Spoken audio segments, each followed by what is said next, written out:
પહેલગામ આતંકી હુમલાનો વિરોધ આખા દેશમાં થઈ રહ્યો છે ત્યારે સુરતમાં તેલના વેપારીઓ દ્વારા આજે બંધનું એલાન આપવામાં આવ્યું છે। વેપારીઓએ બંધ પાળી મૃતકોને શ્રદ્ધાંજલિ પાઠવી। ખાદ્ય તેલના સંગઠન પ્રમુખ રૂપેશ વોરાનું નિવેદન સામે આવ્યું।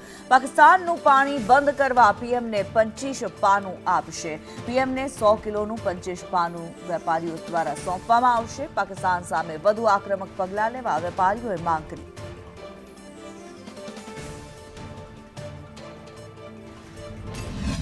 મોદી સરકારે આની ઉપર હજી વધારે આકરા પગલાં લે એવી અમારી વિનંતી છે અને અમારી લાગણી છે। આવતીકાલે અમારું એક પ્રતિનિધિ મંડળ દિલ્હી વડાપ્રધાન શ્રી નરેન્દ્ર મોદી સાહેબને મળવા જાય છે અને સિમ્બોલ સ્વરૂપે 100 કિલોનું 25 પાનું જે નળ ફિટ કરવાનું છે અને વિનંતી પત્ર અમે અર્પણ કરવાના છીએ। અમારું સ્પષ્ટ એવું માનવું છે કે જ્યારે સમાજનો કોઈ પણ સભ્ય વ્યવસ્થિત ન વર્તે તો એની સાથે વાટકી વ્યવહાર બંધ કરવાનો આપણા ત્યાં રિવાજ છે।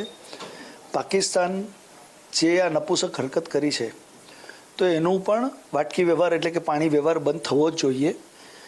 ડિપ્લોમેટિક લેવલ પર એ શું થઈ શકે, પણ પ્રજાની એ લાગણી છે, અમારી એ લાગણી છે કે કોઈ પણ હાલતમાં આની ઉપર સખતમાં સખત કાર્યવાહી થવી જોઈએ। ખાલી પાણી બંધ નહીં, એનાથી પણ સખત કાર્યવાહી થવી।